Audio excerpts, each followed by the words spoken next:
누가복음 21장 5절에서 38절 항상 기도하며 깨어 있으라라는 말씀의 제목으로 함께 은혜의 말씀을 나누고자 합니다.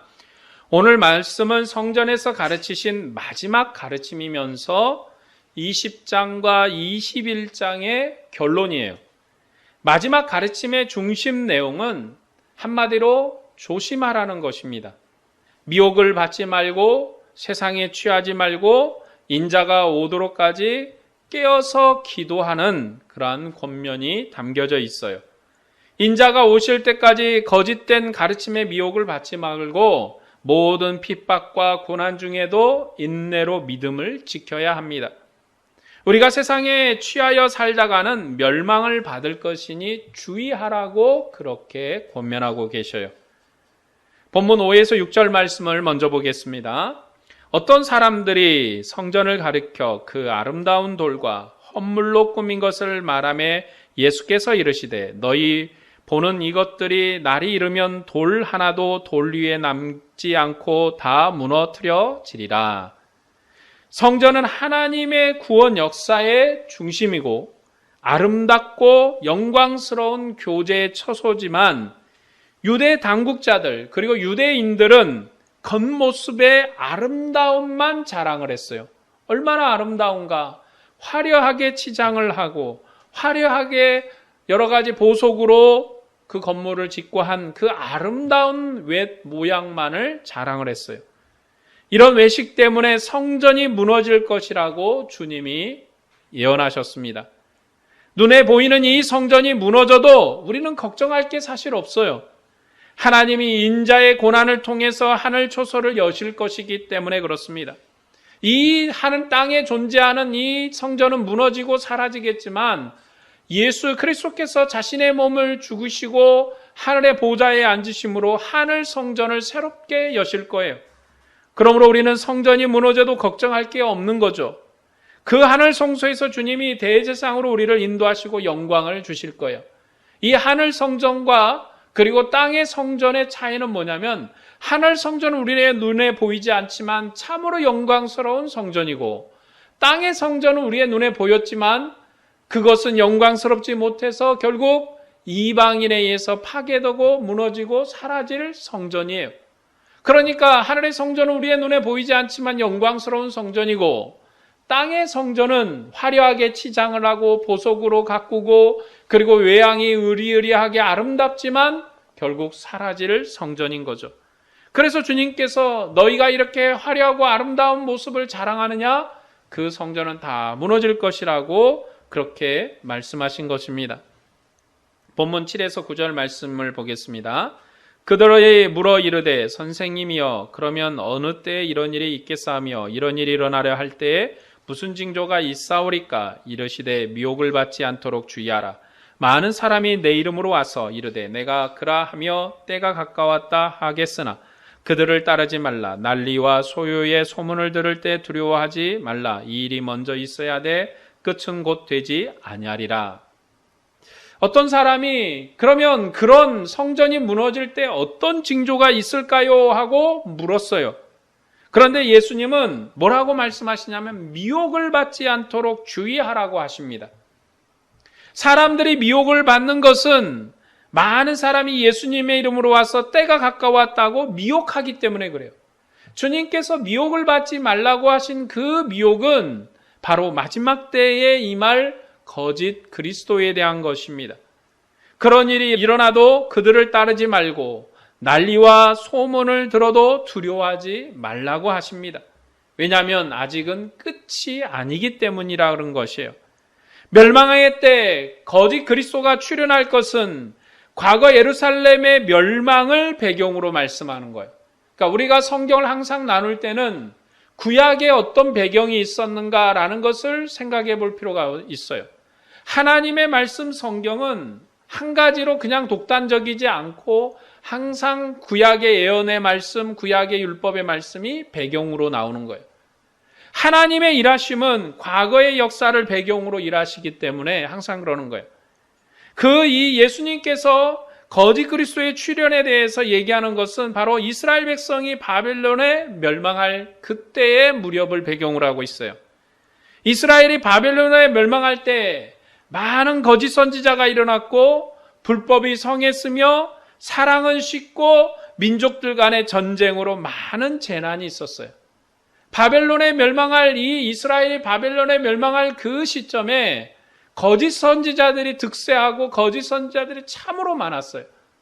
그들이 말하기를 평안하다, 안전하다, 안녕하다, 그러니 아무 걱정하지 마라.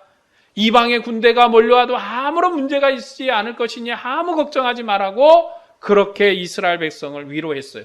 듣기에 좋은 소리고 듣기에 마음에 닿는 소리죠. 그러나 그들은 거짓 선지자였어요. 그들이 목적하는 바는 이스라엘을 멸망시키려는 목적이에요. 하나님이 하늘나라, 하늘의 회의를 했는데 어떻게 저 백성을 멸망시킬고 하고 하니 그때 사단이 말하기를 내가 내려가서 거짓 선지자의 입이 되고 거짓 선지자의 나팔이 되어서 저 백성을 멸망시키겠습니다라고 했어요. 그러니까 이스라엘의 멸망에 거짓 선지자들이 출현하는 것은 이스라엘을 멸망시키려고 하는 거예요. 우리의 마지막 때에 마지막 날에 우리가 보게 될 이 거짓 그리스도도 믿음이 있으되 주님을 온전히 따르지 못하고 주님을 온전히 의지하지 못하는 그런 사람들을 멸망시키려는 멸망의 도구로 쓰이는 거예요. 왜냐하면 과거 이스라엘 백성이 멸망할 때도 이 거짓 선지자들은 이스라엘의 멸망의 도구였습니다. 한마디로 이스라엘의 멸망 당시에는 큰 혼란의 연속이었다 할 수 있어요.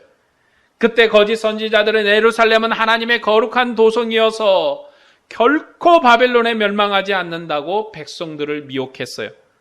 그러나 예레미야 선지자는 예루살렘의 멸망을 예언했습니다. 하나님께서 이방의 때를 주셨으니 바벨론에 복종하라고 외쳤어요. 그리고 결국 이스라엘은 바벨론에 멸망했습니다.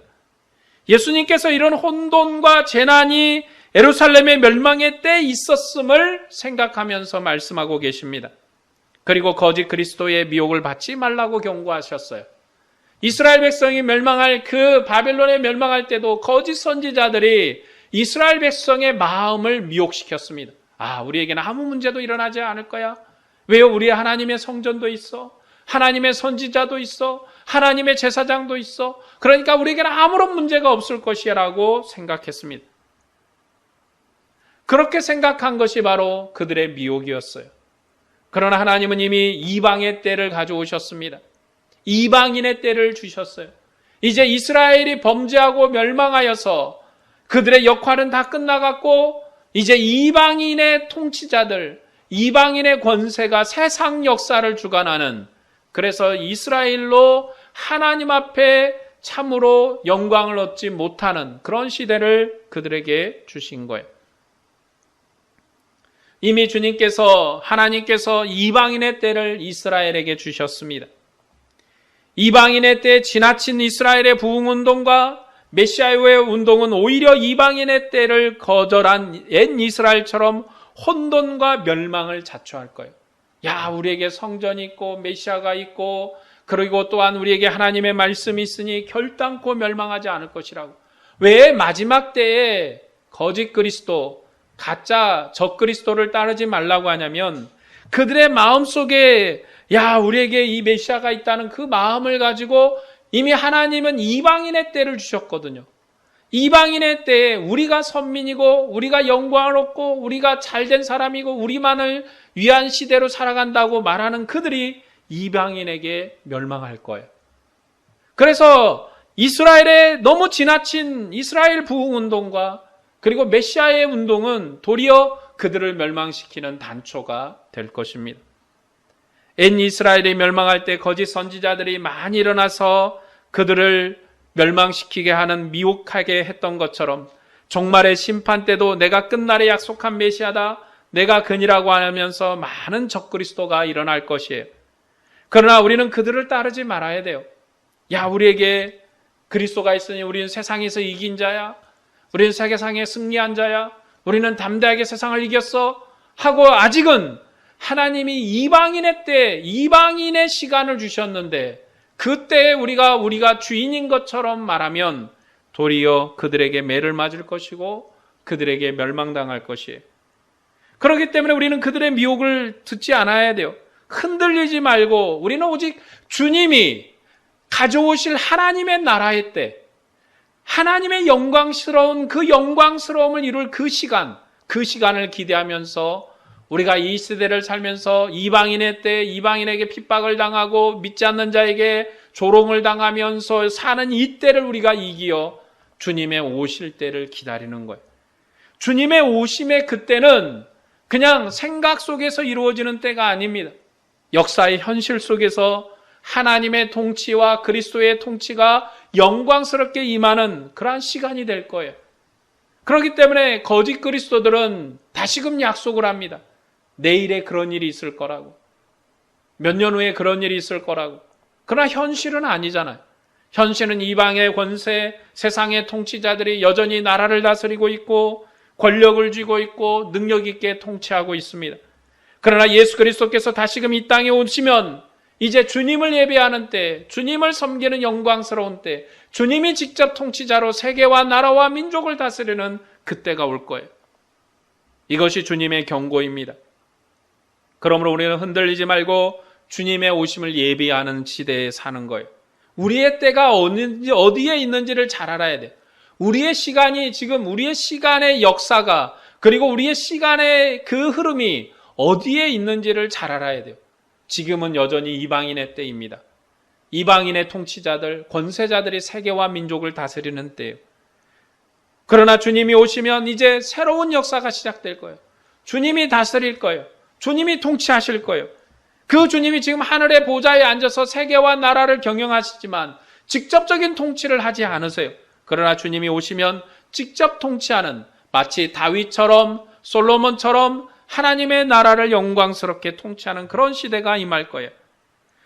그런 시대가 오기까지 아직은 끝이 아닙니다. 그렇기 때문에 우리는 두려워할 게 없어요. 저 사람이 메시아다, 이 사람이 메시아다. 계속 나타날 거예요. 계속 얘기가 될 거예요. 내가 그다, 내가 이런 선지자다, 내가 이처럼 성경을 해석한 사람이다, 내가 이긴 사람이다, 내가 감람나무다, 내가 하늘의 영광을 가지고 온 자다. 아무리 떠들어도 그 사람들의 말은 다 약속이에요. 현실이 아니에요. 그렇게 될 것이라고 약속합니다. 나는 영생이다, 나는 죽지 않을 것이다 하고 약속이에요. 그 사람을 100년을 살고 200년을 살고 300년을 살고 얘기하는 게 아니에요. 그러나 주님은 과거 2000년에 죽으셨다가 다시금 부활하셔서 지금도 살아 역사하시는 그 주님이십니다. 그 주님이 우리에게 임할 거예요. 그렇기 때문에 우리는 두려워하지 말고 마지막 주님의 오심을 예비하는 것입니다. 본문 10에서 11절 말씀을 보겠습니다. 또 이르시되 민족이 민족을 나라가 나라를 대적하여 일어나겠고 곳곳에 큰 지진과 기근과 전염병이 있겠고 또 무서운 일과 하늘로부터 큰 징조들이 있으리라. 멸망의 때 거짓 그리스도가 일어날 뿐만 아니라 나라 간에 또 민족들 간에 많은 분쟁이 일어날 것이라고 말씀합니다. 그리고 지진과 기근과 전염병이 일어날 것이에요. 이런 환란이 일어나는 것은 하나님께서 주변에 열국을 일으켜서 예루살렘을 심판하시기 때문에 그래요. 항상 우리가 이 마지막 심판의 역사를 생각할 때는 구약의 이스라엘 백성의 멸망의 때를 항상 염두에 둘 필요가 있어요. 그것과 잘 이렇게 겹쳐볼 필요가 있습니다. 이스라엘의 멸망은 이스라엘의 분쟁에 의한 자체적인 멸망과 괴멸이 아니었어요. 하나님이 이스라엘을 멸망시키기 위해서 외부의 적을 데리고 왔습니다. 북이스라엘 멸망시키기 위해서 아수르의 군대를 데려왔어요. 남유다 이스라엘을 멸망시키기 위해서 바벨론 군대를 데리고 왔어요. 그들로 인하여서 큰 전쟁이 일어났고 나라 간의 분쟁이 일어났고 그리고 이처럼 나라가 어지러우니까 나라가 정말로 힘들어지니까 기근이 일어나고 전염병이 일어나는 거예요. 지금도 세상 나라 중에서 여러 나라들 중에 내전이 일어나고 분쟁이 일어나면 당연히 전쟁에 많은 비용을 소모하고 많은 인력을 소모하다 보니까 농사를 진다든지 나라의 경제를 돌릴 만한 사람들이 없어요. 그래서 기근이 일어납니다. 그리고 또 의사들도 많이 죽고 사람들의 생활 위생이 나빠지다 보니까 전염병도 일어나요. 그 모든 기근과 모든 전염병의 원인은 외부의 침투에 의한 나라의 분쟁의 원인을 두고 있습니다. 이처럼 이스라엘의 예루살렘의 멸망은 나라 간의 전쟁으로 시작될 거예요. 그리고 이 전쟁으로 많은 환난과 고난을 겪을 거예요. 항상 엎친 데 덮친 격이라는 말이 있죠. 그래서 나라 간의 전쟁과 분쟁이 있는데 지진도 나타나고 여러 가지 참으로 이런 문제들이 나타나면 나라의 경제를 운영하기가 매우 힘들어질 것입니다. 또 지진이 일어나고 자연적인 어떤 홍수가 나고 그러면 전염병도 심해지고 기근도 더욱더 심해지는 거예요. 본문 12절에서 19절 말씀을 볼까요?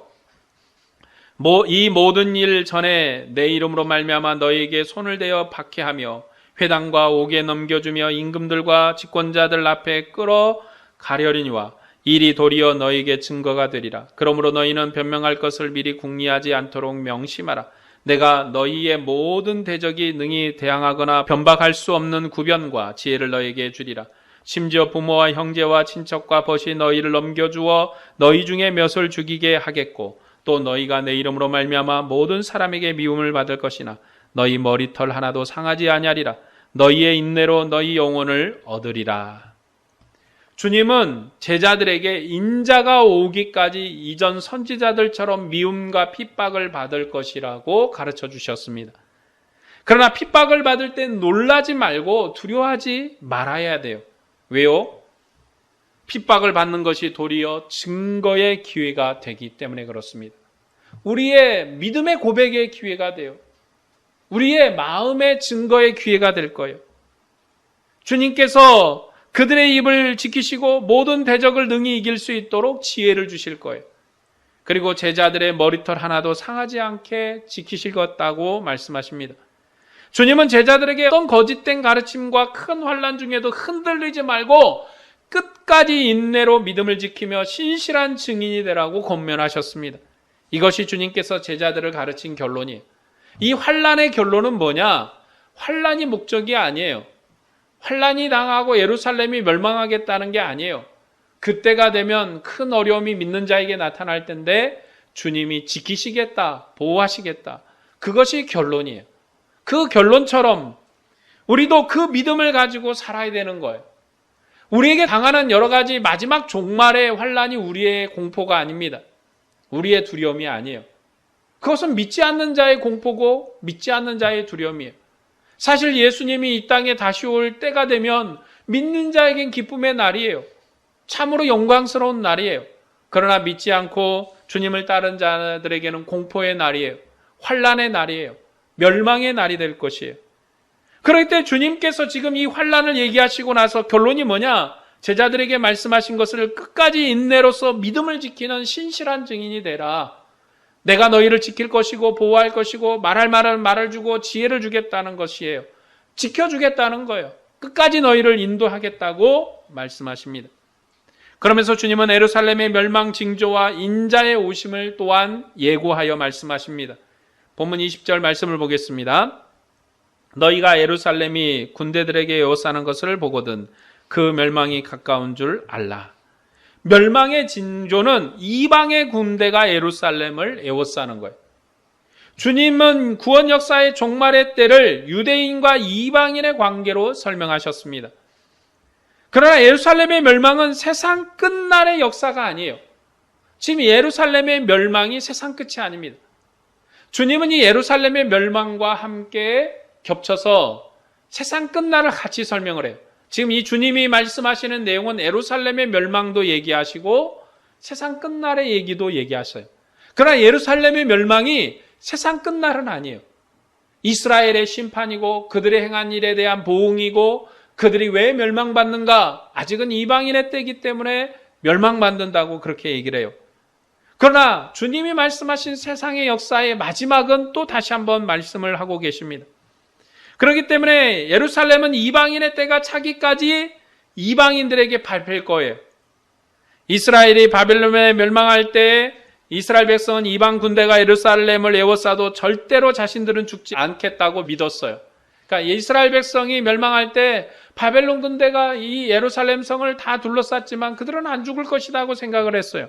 왜냐하면 이스라엘은 하나님의 택한 백성이고 이스라엘은 거룩한 나라이기 때문에 그랬습니다. 그래서 이방인이 하나님의 거룩한 성전에 들어오지 못할 것이라고 믿었어요.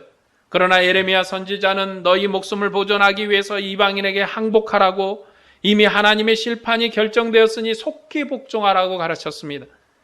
그러나 이스라엘 백성은 하나님의 역사를 거스렸고 예레미야를 죽였어요. 그리고 이 예루살렘은 바벨론에 멸망하게 됩니다. 그리고 성전은 이방인의 발에 밟히게 돼요. 예수님은 이런 예루살렘의 멸망을 다시 한번 상기시키고 있습니다. 인자의 날도 그럴 것이라고, 인자의 날도 그럴 것이고, 그리고 이 예루살렘의 멸망도 다시 한번 그럴 것이라고 경고하셨어요. 그러니까 이 마지막 때에 나는 그리스도를 따르고 있다, 거짓 그리스도, 적 그리스도를 따르면서 나는 이 그리스도를 따르고 있으니까 나는 절대로 멸망하지 않을 거야, 나는 절대로 죽지 않을 거야, 그런 거짓에 빠진 자들에게 대한 경고의 말씀이기도 해요. 그리고 또한 직접적으로 지금 유대인들에게 하시는 경고의 메시지이기도 합니다. 이방의 군대가 둘러싸는 거, 이제 이 예루살렘의 멸망의 시작이에요. 우리에게 마지막 환난과 핍박이 있는 것, 멸망의 징조예요. 본문 21에서 23절 말씀을 보겠습니다. 그때 유대에 있는 자들은 산으로 도망할 것이며 성내에 있는 자들은 나갈 것이며 촌에 있는 자들은 그리로 들어가지 말지어다. 이 날들은 기록된 모든 것을 이루는 징벌의 날이니라. 그날에는 아이 벤 자들과 젖먹이는 자들에게 화가 있으리니 이는 땅에 큰 환난과 이 백성에게 진노가 있겠음이로다. 주님은 예루살렘의 완전한 파멸을 말씀하셨어요. 그리고 그날이 얼마나 처참할 것인지를 가르칩니다. 이 날은 긍휼함이 없는 진노의 날이 될 거예요. 예루살렘이 이러한 비참한 일을 당하는 것은 이스라엘 백성이 모든 선지자를 죽였고 역사의 마지막에 오신 하나님의 아들을 거절하고 죽였기 때문에 그래요. 그렇기 때문에 유대인들은 모든 것을 버려두고 도망을 가야 돼요. 비참한 거죠. 자기 살던 것, 자기가 살아가던 삶의 터전, 그리고 자기 땅 모든 것을 버리고 그냥 몸만 도망쳐야 되는 환난의 때예요. 그리고 그날에는 아이 벤 자들과 젖먹이는 자들까지도 환난을 당할 거예요. 엔간하면 전쟁 때 특별하게 문제가 되지 않으면 정말로 아이들이나 또 그리고 젖먹이는 사람, 이런 사람들은까지 죽이는 일은 별로 없을 겁니다. 큰 문제가 있지 않는. 그러나 주님이 말씀한 그 환난의 때에는 아이 벤 자들 그리고 젖먹이는 사람들까지 화를 당할 만큼 심한 진노가 임할 거라고 경고해요. 하나님은 역사의 마지막 날에 그의 상속자인 아들을 보내셨는데도 이스라엘은 그 아들을 거절했습니다. 하나님은 그 아들을 이스라엘에 보냈지만 이스라엘 백성은 그의 왕됨을 인정하지 않고 그를 죽였습니다. 그래서 그 결과가 이처럼 비참하게 될 거예요. 왜 이 이스라엘의 이 비참함이 그들이 자초한 일인데 그들이 이방인에게 밉보였기 때문이 아니라 하나님께 밉보였기 때문이라고 주님은 미리 말씀하시는 거예요. 본문 25에서 26절 말씀입니다. 1월 성신에는 징조가 있겠고 땅에서는 민족들이 바다와 파도의 성난 소리로 인하여 혼란한 중에 곤고하리라. 사람들이 세상에 임할 일을 생각하고 무서워함으로 기절하리니 이는 하늘의 권능이 흔들리겠습니다. 이스라엘의 멸망은 세상을 창조할 때와 같은 천지개벽 같은 일이 일어날 거예요. 사람들은 이걸 보니까 참 이게 어마어마하고 무시무시한 일이 일어날 걸로 생각하지만 지금 이스라엘의 멸망과 연결지어서 창조의 역사와 연결지어 말씀하는 거예요. 이스라엘의 멸망은 세상을 창조할 때처럼 그런 상황이 될 거라고 말합니다. 왜요? 이스라엘은 세상의 장자였어요. 그러니까 이스라엘이 하나님이 선택한 장자예요. 이스라엘 백성의 가나안 땅이 하나님이 선택한 그 에덴 땅과 같은 땅이에요. 창조의 근본이고 그들이 하나님의 입술이고 하나님의 마음이고 하나님의 역사를 보여주는 민족이었어요. 그런 이스라엘이 멸망하는 거예요. 세상의 창조의 중심이 무너지는 거예요. 그렇기 때문에 주님께서 이처럼 설명하시는 거예요. 하늘의 해와 달이 흔들릴 것이고 땅이 요동치고 파도가 요동칠 것이다. 왜요? 창조의 근본이 무너졌으니까. 이제 이스라엘이 세상 역사의 중심에 서지 못할 거예요. 이스라엘이 세상 역사에 하나님의 나라의 장자가 되지 못할 거예요. 하나님은 그들을 무너뜨리셔서 새로운 창조의 역사를 시작하십니다. 그들을 흔드셔서 새로운 역사를 시작하실 거예요.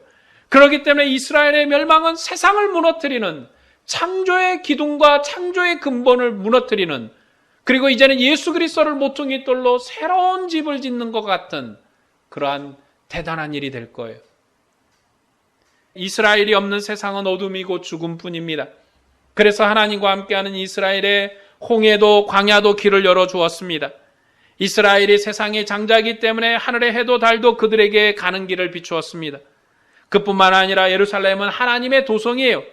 그곳에 하나님을 대면하는 성전이 있고 그 성전은 창조세계의 중심이었습니다. 그래서 하나님의 장자인 이스라엘 백성은 우주가 흔들리는, 그런 이스라엘의 멸망은 우주가 흔들리는 것처럼 흔들리는 거예요. 그것은 창조세계를 심판하는 것처럼 세상이 격동하고 요동하는 것이에요. 이스라엘의 멸망은 창조세계의 대격변이고 새로운 창조의 역사입니다. 그래서 세상이 기절할 만큼 하늘의 권능이 흔들리고 그 권능이 떨어질 거예요. 하나님의 구원 역사에는 열국의 흥망성쇠도 이스라엘을 위해서 결정되었었습니다. 그러니 이스라엘의 멸망은 천지개벽과 같은 사건들이에요. 하나님이 세상을 창조할 때 6일간의 창조의 역사를 통해서 하늘을 만들고 바다를 만들고 해와 달들을 만들고 별을 만드셨는데 그처럼 천지가 개벽하는 역사였어요. 그리고 이스라엘이 하나님의 역사의 중심지로 섰을 때, 그리고 그들에게 하나님께서 시내 산에서 영광으로 하나님의 성전을 주시고 능력을 주실 때 우레와 같은 소리, 어마어마한 역사가 시내 산에서 있었고, 그리고 성전을 그들이 하나님 앞에 봉헌할 때도 큰 역사가 있었습니다. 그처럼 이스라엘은 창조의 근본이에요. 지금 그들이 무너집니다. 그들이 멸망합니다. 단순히 어떤 한 나라, 한 민족이 사라지는 게 아니에요. 과거 바벨론에 멸망할 때 주님은 이미 70년의 회복을 약속하셨어요. 70년 만에 돌아올 것을 약속하셨습니다. 그러니까 그들의 멸망은 지금 다시 회복할 약속의 멸망이었기 때문에 그들이 생각하는 것처럼 이스라엘이 창조의 근본에서 하나님의 장자에서 완전히 떨어져 나간 게 아니었어요. 잠깐 주님이 그들에게 징계의 벌을 내린 거였죠. 그러나 지금 주님이 말씀하시는 이스라엘의 멸망, 예루살렘의 멸망은 완전한 멸망이에요. 완전한 파멸이에요. 이제 그들이 창조의 근본에서 떨어져 나가는 거예요. 이제 그들이 하나님의 장자에서 쫓겨나는 거예요. 그래서 이처럼 큰 멸망과 큰 환난과 그리고 세상의 달과 별과 하늘이 흔들릴 정도로 그런 역사가 나타날 것이라고 말씀합니다. 본문 27절에서 28절 말씀입니다. 그때 사람들이 인자가 구름을 타고 능력과 큰 영광으로 오는 것을 보리라. 이런 일이 되기를 시작하거든 일어나 머리를 들라. 너희 속량이 가까웠느니라 하시더라. 주님은 인자가 구름을 타고 권능과 큰 영광으로 오실 것을 말씀하셨습니다. 이건 뭐가 배경이냐면 출애굽 때에 시내산에서 임하신 하나님의 임재를 배경으로 하고 있어요. 이스라엘 백성이 홍해를 건너 시내산에서 하나님과 언약을 했어요. 하나님이 시내산에 임했는데 그때 구름이 온 산을 덮고 하나님의 권능과 영광이 우렁찬 천둥소리와 같이 들렸습니다. 이처럼 주님께서 다시 오실 때도 하나님이 시내산에 임하신 것처럼 구름을 타고 오실 거예요. 구름을 타고 온다는 것은 하나님의 임재와 권능의 상징이에요. 하나님이 오시겠다는 거예요. 내가 구름을 타고 오리라. 손오공이에요? 구름을 타고 오게? 손오공처럼 구름을 타고 다닌다는 게 아니에요. 하나님이 시내산에 임재한 것처럼 하나님의 권능으로 하나님의 임재로 다시 오겠다는 거예요. 주님께서 하나님의 권능으로 임하신 것을 볼 때 그때 주님의 백성들은 머리를 들어야 돼요. 여러분, 우리가 주님의 오심을 바라볼 그때에는 우리가 머리를 숙이는 것이 아니라 머리를 들은 거예요. 그리고 큰 위로를 얻습니다. 왜냐하면 그날은 믿는 자들의 죄를 속량받는 날이고 구원 역사가 확증되는 날이기 때문에 그래요. 그날에 주님이 구름을 타고 오시는 것, 하나님의 역사가 이루어지는 그때를 보면 우리가 머리를 숙여서 괴로워하는 게 아니라 머리를 들고 기뻐하는 거예요. 이제 우리의 속량의 때가 됐다. 이제 우리의 구원의 역사의 마지막이 되었다. 우리의 기다림과 우리의 수고와 우리의 예비가 완성되었다고 고백하는 날이에요. 그래서 우리의 구원 역사가 확증되는 날이기 때문에 우리가 머리를 드는 거예요. 그리고 주님은 무화과 나무를 비유로 해서 마지막 날을 예고하셨습니다. 무화과 나무에 싹이 나면 여름이 가까운 줄 아는 것처럼 주님이 경고한 일이 일어나면 하나님의 나라가 가까운 줄을 알아라고 하셨습니다. 그리고 이 시대가 지나기 전에 이 모든 일이 다 같이 이루어질 것이라고 했어요. 주님은 예루살렘의 멸망이 이 시대가 지나기 전에, 이 세대가 지나기 전에 일어날 거라고 했습니다. 왜냐하면 천지는 없어져도 주님의 말씀은 없어지지 않기 때문에 그렇습니다. 주님은 제자들에게 마지막 경고와 권면을 하셨습니다. 본문 34에서 36절 말씀을 보겠습니다. 너희는 스스로 조심하라. 그렇지 않으면 방탕함과 술취함과 생활의 염려로 마음이 둔하여지고 뜻밖의 그 날이 덫과 같이 너에게 임하리라. 이 날은 온 지구상에 거하는 모든 사람에게 임하리라. 이러므로 너희는 장차 올 이 모든 일을 능히 피하고 인자 앞에 서도록 항상 기도하며 깨어있으라 하시니라. 이 말씀은 종말의 제자도예요. 종말의 제자의 삶을 가르쳤습니다. 주님께서 6월절 양으로 곧 죽으실 거예요. 그때 어둠이 자기 권세를 드러낼 것입니다. 그러므로 제자들은 유혹을 받지 않도록 기도해야 돼요. 시험에 들지 않도록 기도해야 돼요. 스스로 조심하고 기도로 깨어 있어야 돼요. 제자들도 주님이 오실 때까지 그의 오심을 예비해야 합니다. 제자들은 깨어서 인자의 고난과 영광을 예비해야 돼요.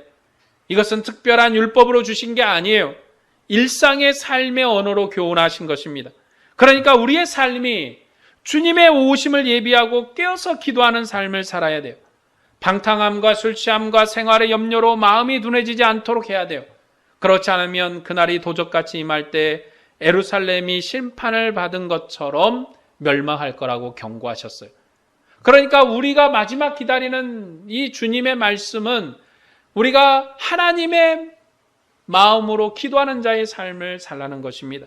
오늘 말씀을 정리하겠습니다. 주님은 거짓된 가르침에 미혹을 받지 말라고 경고하셨어요. 그리고 모든 핍박 중에도 인내로 믿음을 지키며 신실한 증인이 되라고 가르쳤습니다. 주님은 고난 중에도 자기 백성을 지키십니다. 이스라엘의 멸망은 천지개벽처럼 국률함이 없는 큰 심판의 날이 될 것입니다. 그러나 그런 심판의 날에도 주님은 자기 백성의 머리를 들게 하시고 그들을 구원하셨습니다. 이스라엘의 멸망과 예루살렘의 심판은 이스라엘 백성을 향한 경고이면서 우리를 향한 가르침입니다. 우리는 방탕하지 말고 술 취하지 말고 생활의 염려로 마음이 둔해지지 말고 주님의 오심을 예비하는 전도자의 삶을 살아야 합니다. 주님은 큰 심판에도 자기 백성을 구원하십니다.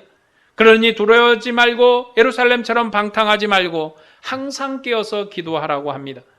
주님의 오심을 예비하는 자가 되라는 것이 주님께서 성전에서 제자들에게 가르쳤던 하나님의 나라의 복음입니다. 오늘 우리는 주님의 음성에 귀를 기울이고 그분의 가르침에 마음을 담아야 됩니다. 가나안 땅에서 선지자의 음성을 거절하며 예루살렘의 저주가 되었던 그들처럼 멸망해서는 안 됩니다. 이방인의 종이 되어서는 안 됩니다. 그런데 우리가 주님의 말씀을 듣지 않고 주님의 말씀을 거절하면 구원 역사의 종말에 오실 왕을 거절하면 자신의 몸을 내어주셔서 새롭게 하신 주님의 나라에서 우리가 저주가 될 거예요. 그러므로 우리는 주님의 음성에 귀를 기울이고 그의 가르침을 마음에 담아야 됩니다. 과거 하나님의 아들이 이스라엘을 방문하셨어요. 그리고 자기 몸을 내어주셔서 십자가에 죽으시고 하나님의 새로운 나라를 세우셨습니다. 그 주님이 역사의 마지막 날, 인자의 날에 그의 교회를 방문하실 거예요. 인자가 구름을 타고 권능과 영광으로 오실 때 교회는 머리를 들고 그의 오심을 노래하고 찬양할 것입니다. 왜냐하면 교회가 고난 중에도 모든 인내로서 믿음을 지키는 의로운 백성이기 때문에 그래요. 우리는 선지자들과 아들의 방문을 거절한 이스라엘 백성처럼 살아서는 안 됩니다. 거짓 선지자들의 미혹을 따라 예루살렘 성전의 아름다움을 자랑하다가 멸망한 서기관들처럼 살아서는 안 됩니다. 우리가 멸망한 이스라엘처럼 방탕하고 술 취하고 생활의 염려로 마음이 둔해져서는 안 됩니다. 우리가 주님의 오심을 고대하고 인내로서 믿음을 지키는 의로운 백성이 돼야 돼요. 주님께서 우리를 지키십니다. 우리에게 썩지 않는 하늘나라를 주신 주님께서 우리를 인도하시고 그 권능을 주십니다. 우리는 부활하신 아들의 나라를 유업으로 받은 주님의 백성이에요. 그러니 우리가 반드시 승리하고 주님의 오심을 보게 될 것입니다. 주님은 지금도 부활하신 아들의 영인 성령으로 우리와 함께하고 계셔요. 또 모든 환난과 고난 속에서도 우리를 지키시고 위로하십니다. 우리가 주님의 다시 오실 때까지 우리가 이 믿음의 길을 포기하면 안 돼요. 이 믿음의 길을 담대하게 걸어야 돼요. 우리가 주님을 기대하면서 항상 깨어서 기도해야 돼요. 우리는 이 믿음의 길에서 우리가 주님을 다시 볼 때까지 우리의 수고를 아끼지 않고 형제를 사랑하고 어려운 이들을 돌아보면서 우리가 묵묵하게 다른 사람이 뭐라고 얘기해도 세상이 뭐라고 혼동을 하고 요동을 해도 흔들림 없이 믿음의 길을 걸어가기를 소망합니다. 오늘 또 기도하는 삶을 사는 여러분에게 주님의 은혜와 평강이 충만하기를 축원합니다. 기도하겠습니다.